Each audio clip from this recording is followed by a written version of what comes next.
കുടുംബവുമായി യാത്ര ചെയ്ത ഒരു പ്രവാസിയെ ഇല്ലാത്ത കാരണങ്ങൾ പറഞ്ഞ് അറസ്റ്റ് ചെയ്യുക, തുടർന്ന് ജയിലിലടക്കുക. സത്യം മനസ്സിലായപ്പോൾ ജാമ്യം അനുവദിക്കുക. കണ്ണൂർ തലശ്ശേരി സ്വദേശി VK താജുദ്ദീനെ ആളുമാറി അറസ്റ്റ് ചെയ്തതിന് 54 ദിവസമാണ് ഇങ്ങനെ ജയിലിലിട്ടത്. മകളുടെ വിവാഹത്തിന് നാട്ടിലെത്തിയ പ്രവാസിയായ താജുദ്ദീനെ മാലമോഷണ കേസിൽ ആളുമാറി അറസ്റ്റ് ചെയ്താണ് ജയിലിലടച്ചത്. എന്നാൽ ഇപ്പോൾ ഈ സംഭവത്തിൽ സർക്കാർ 14 ലക്ഷം രൂപ നഷ്ടപരിഹാരം നൽകണമെന്ന് ഹൈക്കോടതി ഉത്തരവിട്ടു. പബ്ലിക് ലോ റെമഡി അനുസരിച്ചാണ് ജസ്റ്റിസ് PM മനോജിന്റെ സുപ്രധാനമായ ഈ ഉത്തരവുണ്ടായത്. നഷ്ടപരിഹാരം നൽകേണ്ട തുക താജുദ്ദീനെ ജയിലിൽ അടച്ച Kannur Chakkarakkal police station SI ആയിരുന്ന P ബിജു, ASIമാർ ആയിരുന്ന യോഗേഷ്, T ഉണ്ണികൃഷ്ണൻ തുടങ്ങിയവരിൽ നിന്ന് ഈടാക്കുന്നത് സർക്കാരിന് തീരുമാനിക്കാം. താജുദ്ദീനും കുടുംബവും അഡ്വക്കേറ്റ് T ആസിഫ് അലി വഴി ഫയൽ ചെയ്ത ഹർജിയിലാണ് ഈ നടപടി. ഇതിൽ 10 ലക്ഷം രൂപ താജുദ്ദീനും 1 ലക്ഷം രൂപ വീതം ഭാര്യയ്ക്കും 3 മക്കൾക്കും നൽകാനാണ് ഉത്തരവ്. പോലീസിന്റെ ഭാഗത്ത് നിന്ന് ഇത്തരത്തിൽ ഉത്തരവാദിത്വമില്ലാത്ത നടപടികൾ ഉണ്ടാവരുതെന്നും കോടതി വ്യക്തമാക്കി. 2018 താജുദ്ദീന്റെ ജീവിതം തന്നെ തകർത്ത ഈ അനുഭവം ഉണ്ടായത്. ഖത്തറിൽ ഒരു റെന്റേക്കാർ കമ്പനി ജീവനക്കാരനായിരുന്നു താജുദ്ദീൻ. 2018 ജൂൺ 25 അവധിക്ക് നാട്ടിൽ വന്നതായിരുന്നു. 2018 ജൂലൈ 10 രാത്രി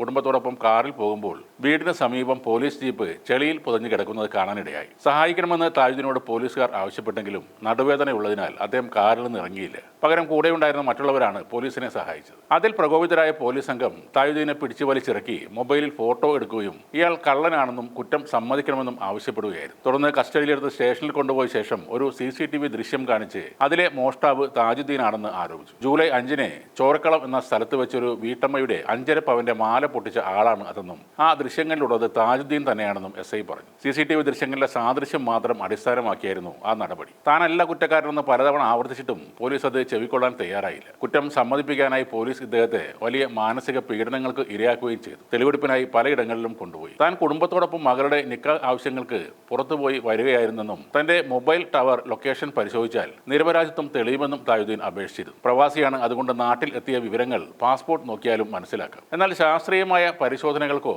മറ്റ് വിശദമായ അന്വേഷണത്തിനോ മുതിരാതെ പോലീസ് ഉദ്യോഗസ്ഥർ ഇദ്ദേഹത്തെ കുറ്റവാളിയായി മുദ്രകുത്തുകയായിരുന്നു. മോഷണത്തിന് ഉപയോഗിച്ച ബൈക്കും തൊണ്ടിയായ മാലയും വീണ്ടെടുക്കാനുണ്ടെന്ന് വാദിച്ച പോലീസ് ജാമ്യാപേക്ഷയെ എതിർത്തതോടെ 54 ദിവസത്തോളം താജുദ്ദീന് ജയിലിൽ കിടക്കേണ്ടി വന്നു. ഖത്തറിൽ നിന്നും 15 ദിവസത്തെ അവധിക്ക് നാട്ടിലെത്തിയതായിരുന്നു താജുദ്ദീൻ. ജയിലിൽ കിടന്നത് കാരണം ഗൾഫിലെ ജോലിയും അദ്ദേഹത്തിന് നഷ്ടമായി. അതോടെ താജുദ്ദീന്റെ ഭാര്യ മുഖ്യമന്ത്രിക്ക് നൽകിയ പരാതിയിൽ അന്വേഷണം കണ്ണൂർ DYSPക്ക് കൈമാറി. തുടർന്ന് ശരത് വത്സരാജ് എന്നയാളാണ് ഈ മാലമോഷണം നടത്തിയതെന്ന് കണ്ടെത്തി. താജുദ്ദീൻ ഹൈക്കോടതി ജാമ്യം അനുവദിച്ചു. കേവലം സംശയത്തിന്റെ പേരിൽ ഒരു പൗരനെ കസ്റ്റഡിയിലെടുത്ത് പീഡിപ്പിക്കുന്നത് അംഗീകരിക്കാനാവില്ലെന്ന് ജസ്റ്റിസ് PV കുഞ്ഞികൃഷ്ണൻ ഉത്തരവിൽ വ്യക്തമായി പറയുന്നു. പോലീസിന്റെ കൃത്യവിലോപത്തിന് സർക്കാർ ഉത്തരവാദികളാണെന്നും അതിനാൽ നഷ്ടപരിഹാര തുക സർക്കാർ ഉടൻ താജുദ്ദീന് കൈമാറണമെന്നും കോടതി നിർദ്ദേശിച്ചിട്ടുണ്ട്. ഈ നഷ്ടപരിഹാരത്തിനൊപ്പം 25,000 രൂപ കോടതി ചെലവായും നൽകാൻ ഉത്തരവുണ്ട്. പോലീസിന്റെ നിരുത്തരവാദിത്തപരമായ നടപടികൾ ആവർത്തിക്കാതിരിക്കാനാണ് നഷ്ടപരിഹാരം നൽകാൻ ഉത്തരവിട്ടത്. ഉത്തരവാദികളായ പോലീസുകാർക്കെതിരെ സിവിൽ നടപടികൾ സ്വീകരിക്കുന്നതിന് ഈ ഉത്തരവ് തടസ്സമാകില്ലെന്നും ഹൈക്കോടതി പ്രത്യേകം പറഞ്ഞിട്ടുണ്ട്. സംശയത്തിന്റെ പേരിൽ ഒരാളെ അറസ്റ്റ് ചെയ്യുക, ജയിലിൽ അടക്കുക,